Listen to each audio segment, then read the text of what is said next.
This is part 39 of ASP.NET MVC tutorial. In this video, we'll discuss implementing ListBox in ASP.NET MVC. Please watch part 38 before proceeding.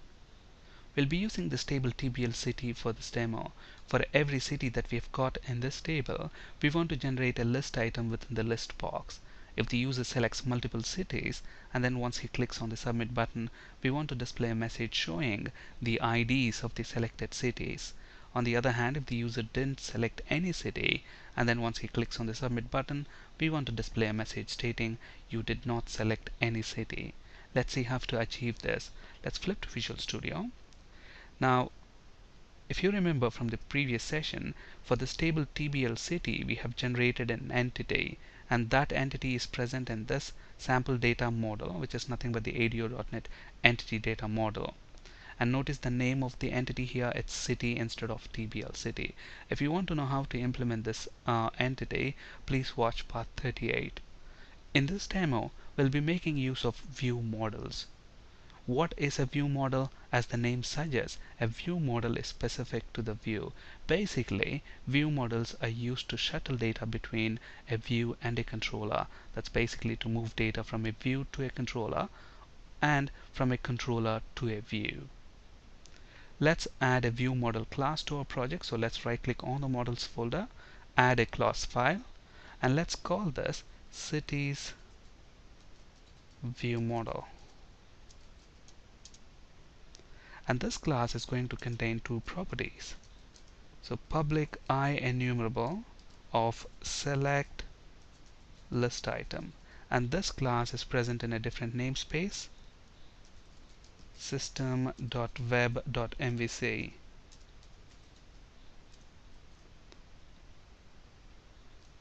So the name of the property is going to be cities, and this is going to be an auto-implemented property. So this property is going to contain the cities that we want to display within the list box. Now, what is a list box? It's a collection of list item objects. So this property is nothing but an IEnumerable of select list item objects. Alright, and then we're going to have another property, but this one is going to be of type IEnumerable of string, and the name of the property is going to be selected cities, again auto implemented property. And this property is basically used to receive the cities, the IDs of the cities that the user has selected within the list box. Okay, so a very simple view model class with two public properties. Now let's implement the index action within the home controller. Now first of all, let's build our solution so that this view model class is compiled. Let's flip to the home controller, and this view model class is residing in this MVC demo.models namespace. Since we want to use this view model class within the home controller, let's go ahead and include this namespace. And then, if you remember from part 38, within this ADO.NET entity data model, we have sample DB context class. So let's go ahead and create an instance of that. And this class has cities property, which is going to retrieve all the cities from this table TBL city. So now we are going to create an instance of select list item. So list of select list item, let's call this list select list item. And then we are going to use a for each loop to loop through each city, and then for each city we are going to create a select list item object. So for each city, in how do I get hold of the cities? db.cities property would give us all the cities. So for each city in this collection, we want to create an instance of select list item object. So select list item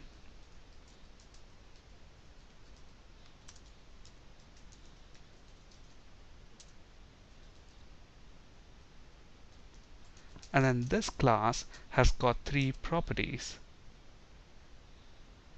The text, which is nothing but the city name, and value is going to be city ID,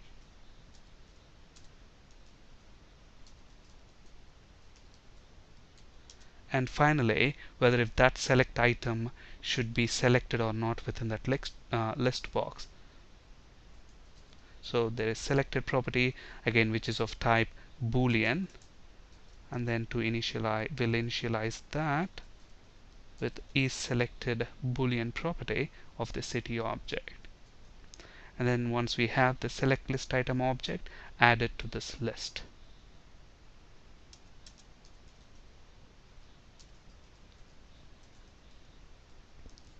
Okay,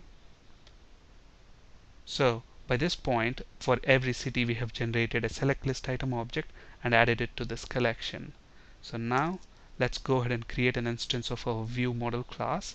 So cities view model, let's call this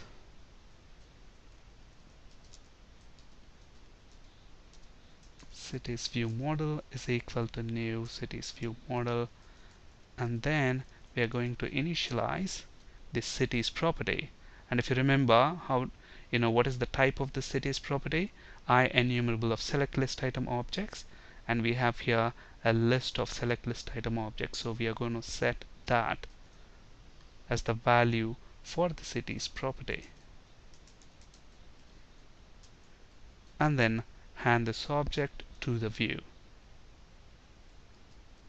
Okay, so this is the index action method that is going to respond to the HTTP GET operation. So let's decorate this with HTTP GET attribute, and then let's implement our index view. So let's right click on the index action, select add view from the context menu. The name of the view is going to be index. We're going to make use of Razor View Engine, create a strongly typed view against our view model class, which is nothing but cities view model.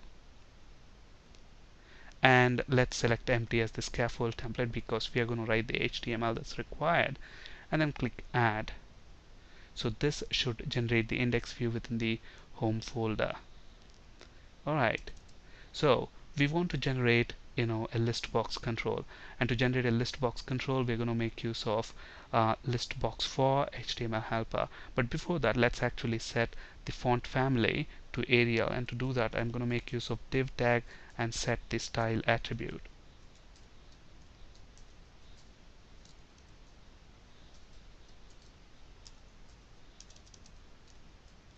And notice this, for this view the model object is nothing but cities view model, and this object has got cities property, which is nothing but a collection of select list item objects.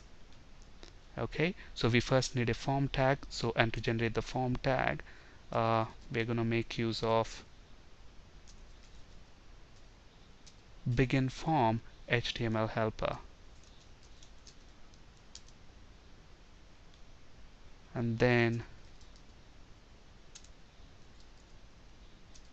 we're going to make use of this ListBox for HTML helper to generate a list box.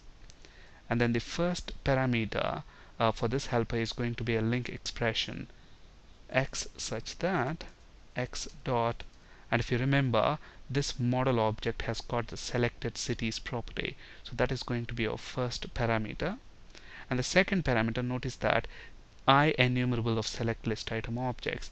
And where do we have this IEnumerable of select list item objects? Within this model object there is a property called cities, which is nothing but IEnumerable of select list item objects. So model dot cities, that's it. And then we want an HTML break and then a submit button. So input type is equal to submit, and value is also going to be submit.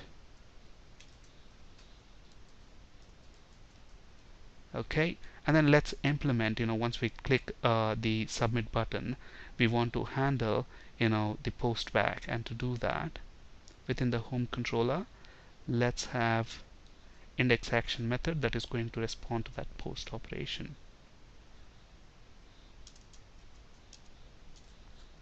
So let's decorate this with HTTP post attribute,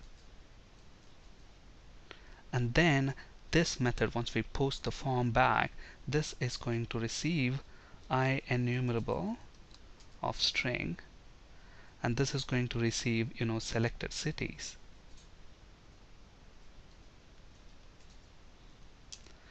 if the selected cities, if that is null, then we know the user did not select any city. In that case, we want to return a string back. So that let's make the return type string, because we just want to return a string like this. So if selected cities is null, then what we want to return, you did not select any city. Else, if it is not null, then we know the user has selected at least one city, in which case we want to return the IDs of the selected cities. Okay, so we're going to make use of string builder class, and that class is present in system.text namespace. So let's include that, and then let's create an instance of string builder class.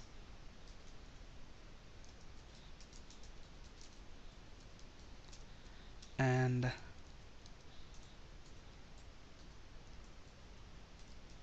let's append whatever cities you have selected. So you selected,